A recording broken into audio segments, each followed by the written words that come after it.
Hello বন্ধুরা, মৈনাক চলে এলাম নতুন একটা ভিডিওতে। আজকে এই ভিডিওতে রিভিউ করব কেরালা স্টোরি পার্ট 2।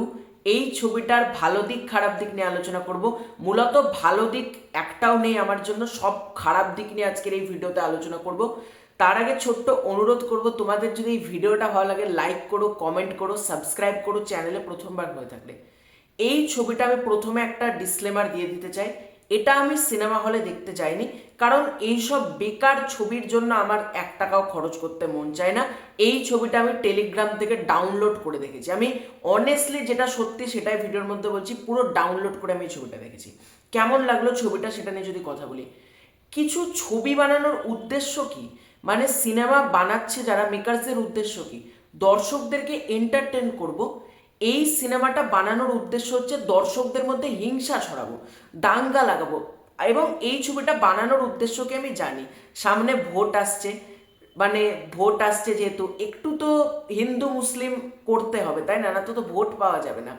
এই যে দেশে উন্নয়ন নাই, দেশের ব্যবস্থাটা কিছু উন্নত হচ্ছে না দেশে, সারা দিন হিন্দু মুসলিম করে কখনো দেশ চলতে পারে না। এই ছবিটার মানে যে গল্পটা সেটা হচ্ছে লাভ জিহাদ। দুটো ধর্মের মানুষের বিয়ে হচ্ছে, হিন্দু মুসলিম, এবং মুসলিম ধর্মের মানুষ হিন্দুদের ওপর টর্চার করছে, এটা হলো গল্প। সব থেকে বড় কথা যেটা হচ্ছে, দুটো ধর্মের মানুষের বিয়ে হলে সেটা কিন্তু লাভ জিহাদ না। এটা লাভ জিহাদ কোনটা এরা এটার মানেই জানে না। দুটো ধর্মের মানুষের বিয়েকে আমি অন্ততপক্ষে খুব সমর্থন করি। আমি নিজে দেখেছি অনেক হিন্দু মেয়ে মুসলিম বাড়িতে বিয়ে হওয়ার পর তারা সুখে আছে, অনেক মুসলিম মেয়ে হিন্দু বাড়িতে বিয়ে হওয়ার পর তারা খুব সুখে আছে। এটা কখনো লাভ জিহাদ হতে পারে না। সব কিছুর ঊর্ধ্বে না মনুষ্যত্ব আর ভালোবাসা এমন একটা জিনিস যেটা জাত ধর্ম দেশ এগুলো কোনো কিছু দেখে না। এই মেকার্স, তার একটা ছোট্ট কথা বলি, এই ছবিটার আগের পার্টের যে পরিচালক সুদীপ্ত সেন, সে তো প্রকাশ্যে বলেই দিয়েছে আমি এটা মিথ্যা ছবি বানিয়েছি, পরে এমন চাপে পড়েছিল। তো তারপর এই ছবিটার পরিচালক হচ্ছেন বিপুল শাহ, সম্ভবত ওনার নাম, যে পার্ট 2টা ডিরেক্ট করেছে। এবার প্রথম ছবির পরিচালক সুদীপ্ত সেন জানাচ্ছে এই ছবিটা, আমরা বলি না হোয়াটসঅ্যাপ ইউনিভার্সিটি থেকে ইনফরমেশন গ্যাদার করে বানানো, এই ছবিটা হচ্ছে হোয়াটসঅ্যাপ ইউনিভার্সিটি থেকে ইনফরমেশন গ্যাদার করে বানানো। মানে কিছুদিন আগে বেরিয়েছিল তাজ স্টোরি, সেটা হচ্ছে তাজমহল নাকি আগে শিব মন্দির ছিল। ভাই এগুলো শুনলেও খুব হাসি লাগে আমার, যে তাজমহল শিব মন্দির ছিল, মানে এই সব চিন্তা ভাবনা মানুষের মাথাতে আসে। বা কেরালা স্টোরি, এবং এই সিনেমাটার একটা একটা পয়েন্টে আসছি। তোমরা ট্রেলারে একটা সিন দেখবে, একটা মেয়ে বলছে আমি মরে যাব তাও আমি বিফ খাবো না। ওই সিনটা যখন সিনেমার মধ্যে আসে, আমার চোখে তো এক ফোঁটা জলও আসেনি, আমি প্রচণ্ড হেসেছি যে ভাই এরকম করে কে খাওয়ায়, মানে এগুলো কি। আর যাদেরকে নেওয়া হয়েছে অভিনেতা হিসেবে, এত থার্ড ক্লাস প্রত্যেকে অ্যাক্টিং করেছে না, প্রতিটা অভিনেতা অভিনেত্রীর অ্যাক্টিং খুব জঘন্য।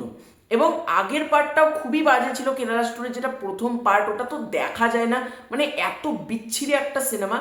এই সিনেমাটা আরও জঘন্য, মানে প্রথম থেকে শেষ পর্যন্ত আমি মাথা পুরো টর্চার হয়ে গেছে যে এটা আমি কি দেখতে বসলাম। আমি মাঝে মধ্যে দেখবো না, শুধুমাত্র রিভিউ করব বলে আমি এই ছবিটা দেখলাম, এবং আমার ইচ্ছেই ছিল ছবিটাকে একটু রোস্ট করব, তাই জন্য আরও দেখলাম, এটা অনেস্টলি স্পিকিং। এবং এই ছবিটার মধ্যে কিচ্ছু ভালো না, প্রতিটা ডিপার্টমেন্ট খারাপ, এবং এই ছবিটার কোনো রিসার্চ নেই। হিন্দু থেকে মুসলিম হচ্ছে এই কনভার্ট, এটাকে এত জঘন্যভাবে দেখানো হয়েছে, মানে একটা হিংসা বিদ্বেষ ছড়াবো। হিন্দু থেকে কেউ মুসলিম হতেই পারে, মুসলিম থেকে কেউ হিন্দু হতে পারে, হিন্দু থেকে কেউ খ্রিস্টান হতে পারে, এটা সম্পূর্ণ নিজের নিজের ব্যক্তিগত ব্যাপার। এখানে কে হিন্দু থেকে মুসলিম হচ্ছে বা কে মুসলিম থেকে হিন্দু হচ্ছে, এই ন্যারেটিভ যদি আমি এখন ছবি বানানোর নামে এইসব যদি করতে বসি, তাহলে ভাই ছবি বানানোর দরকার নেই। আমি ডিরেক্টরকে বলবো আপনি ভোটে দাঁড়ান, দিয়ে প্রকাশ্যে এগুলো বলুন, তাহলে অনেক বেশি ভোট পাবেন।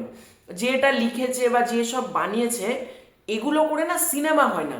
সিনেমার মধ্যে একটা সৎ চেষ্টা থাকে, একটা প্রচেষ্টা সুন্দর থাকে। আমার যদি সিনেমা বানানোর লক্ষ্যই হয় দাঙ্গা লাগাবো, তাহলে সিনেমা বানানোরই দরকার নেই।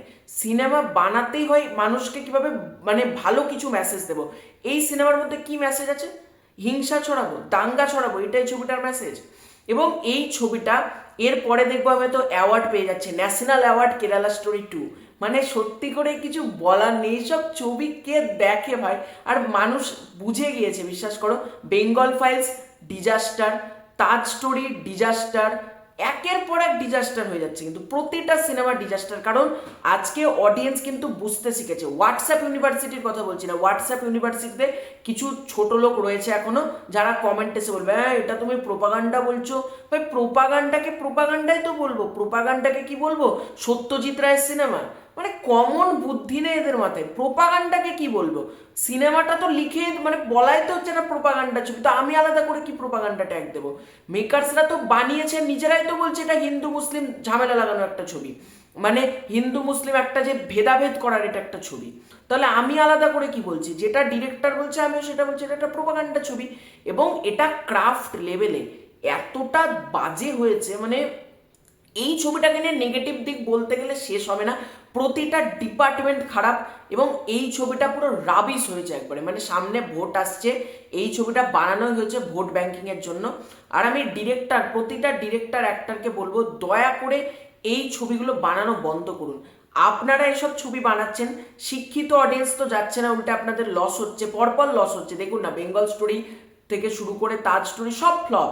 এবার এইসব ছবি যখন বানাচ্ছেন, কিছু মানে মাথা মোটা পাবলিক আছে এগুলোকে আবার সত্যি ভেবে নেয়, দিয়ে আবার বলে এই হয়েছে এখানে জানো তো, সেই হয়েছে ওই হয়েছে, ফেসবুক জুড়ে থেকে এইসব করে। এরা আসলে কিছু খবরই রাখে না। আর কিছু বলার নেই, এই ছবিটা খুবই বাজে একটা ছবি হয়েছে। যাদের মনে হচ্ছে যে উস্কানিতে পা দেব, আমিও দাঙ্গা লাগাবো, তারা অবশ্যই ছবিটা দেখো। তোমাদের আশা করি খুব ভালো লাগবে। যাদের মেন্টালিটি প্রচণ্ড নিচু, যারা এইসব রাবিশ জিনিসপত্র দেখতে পছন্দ করো, যারা ওয়ার্ল্ড সিনেমার আইডিয়া রাখো না, তারা এই ছবিটা সিনেমা হলে গিয়ে দেখো। তোমাদের টাকাটা খরচ করেই দেখো আমি বলবো। এবং আমার এই ছবিটাতে 1 টাকাও খরচ হয়নি, আমি টেলিগ্রাম থেকে দেখে নিয়েছি। আমার পুরো মাথার টর্চার হয়েছে। তো তোমাদের এই পুরো ব্যাপারটাকে নিয়ে কি মতামত কমেন্ট করে জানিও। চ্যানেলে প্রথমবার হয়ে থাকলে চ্যানেলটাকে সাবস্ক্রাইব করে দিও। খুব শীঘ্রই দেখা হচ্ছে নতুন কোনো ভিডিওতে, ততক্ষণের জন্য।